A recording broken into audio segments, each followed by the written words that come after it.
वो शब्दों से नहीं डरता था और ना ही सत्ता की निगाहों से। जब देश चुप था तब वो बोलता था, और आज जब वो चला गया तो लगता है जैसे इस देश का पूरा ज़मीर चला गया। एक नाम जो सिर्फ एक नेता नहीं था, वो एक सवाल था।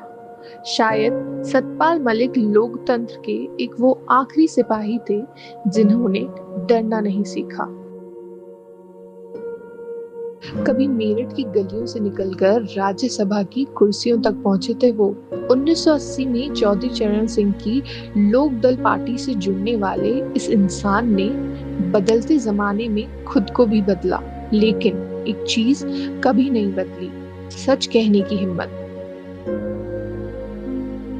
जब सतपाल मलिक अस्पताल के बिस्तर पर थे, शायद उन्हें एहसास हो गया था कि अब वक्त ज्यादा नहीं है, और तब उन्होंने एक पोस्ट कर कहा, नमस्कार साथियों, मैं पिछले लगातार 1 महीने के करीब से अस्पताल में भर्ती हूँ और किडनी की समस्या से जूझ रहा हूँ। परसों सुबह तक मैं ठीक था, लेकिन आज फिर से मुझे आईसीयू में शिफ्ट करना पड़ा।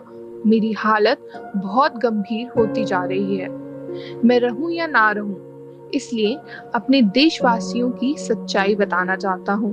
जब गवर्नर के पद पर था तो उस समय मुझे 150 करोड़ रुपए की रिश्वत पेशकश की गई थी, परंतु मैं मेरे राजनीतिक गुरु किसान मसीहा स्वर्गीय चौधरी चरण सिंह की तरह ईमानदारी के काम करता रहा और मेरा ईमान वो लोग डिगा नहीं सके।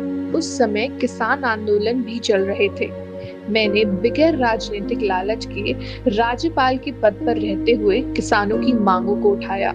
फिर महिला पहलवानों के आंदोलन में जंतर मंतर से लेके इंडिया गेट तक उनकी हर लड़ाई में उनके साथ रहा। पुलवामा हमले में शहीद वीर जवानों के मामले को उठाया, जिसकी आज तक इस सरकार ने कोई जांच नहीं करवाई है।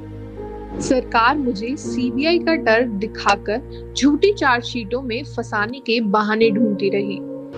जिस मामले में मुझे फंसाना चाहते थे, उस टेंडर को मैंने खुद निरस्त किया था। मैंने खुद प्रधानमंत्री जी को बताया था इस मामले में करप्शन है, और उन्हें बताने के बाद मैंने खुद उस टेंडर को कैंसिल किया। मेरा तबादला होने के बाद में किसी अन्य के हस्ताक्षर से ये टेंडर पास हुआ। मैं सरकार और सरकारी एजेंसियों को बताना चाहता हूँ कि मैं किसान कौम से हूँ। मैं ना तो डरने वाला हूँ और ना ही झुकने वाला हूँ। सरकार ने मुझे बदनाम करने के लिए पूरी ताकत लगा दी।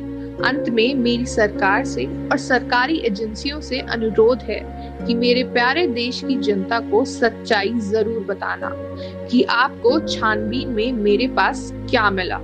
हालांकि सच्चाई तो ये है कि 50 साल से अधिक लंबे राजनीतिक जीवन में बहुत बड़े बड़े पदों पर देश सेवा करने का मौका मिलने के बाद भी आज भी एक कमरे के एक मकान में रह रहा हूँ और कर्जे में हूँ। अगर आज मेरे पास धन दौलत होती तो मैं भी प्राइवेट हॉस्पिटल में इलाज करवाता। प्रिय सत्यपाल मलिक। 2019 में जब पूरे देश ने 370 हटाने पर तालियां बजाईं, तब भी सत्यपाल मलिक ने कहा था, कश्मीरियों से संवाद टूट चुका है। भले ही संविधान में बदलाव हुआ है, लेकिन दिलों में दूरियां बढ़ गई हैं। फिर आया साल 2021। दिल्ली में सीमाओं पर किसान बैठे थे, धरना, ठंड, आंसू, लेकिन सरकार चुप। तब भी सत्यपाल मलिक ने कहा था, सरकार की मंशा साफ नहीं है, किसानों के साथ अन्याय हो रहा है। मैं सरकार का आदमी नहीं, मैं जनता का आदमी हूँ। फरवरी 2021, पुलवामा हमला, सीआरपीएफ के 40 से ज्यादा जवान शहीद हुए। सब चुप थे, मीडिया भी, नेता भी, लेकिन सत्यपाल मलिक बोले, ये सरकार की भारी चूक थी। मुझे कहा गया कि चुप रहो, पर मैं चुप नहीं रहा।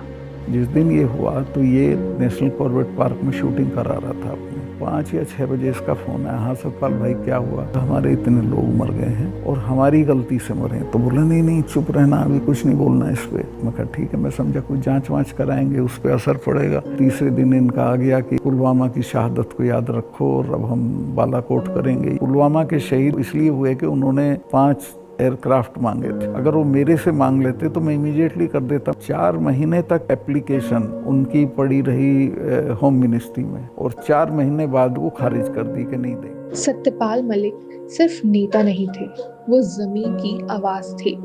जहाँ लोग पदों के लिए समझौते करते हैं, वो पद छोड़कर भी सच बोलते थे।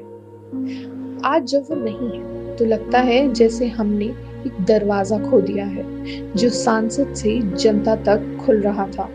अब सिर्फ दरबार रह गए हैं जहां सवाल नहीं पूछे जाते, सिर्फ तालियां बजाई जाती हैं। कभी कभी लोग चले जाते हैं मगर उनके शब्द सत्ता की नींद उड़ाते रहते हैं। सत्यपाल मलिक का नाम अब किताबों में लिखा जाएगा, पर उन किताबों में जो सच कहने की सजा भी बताती हैं।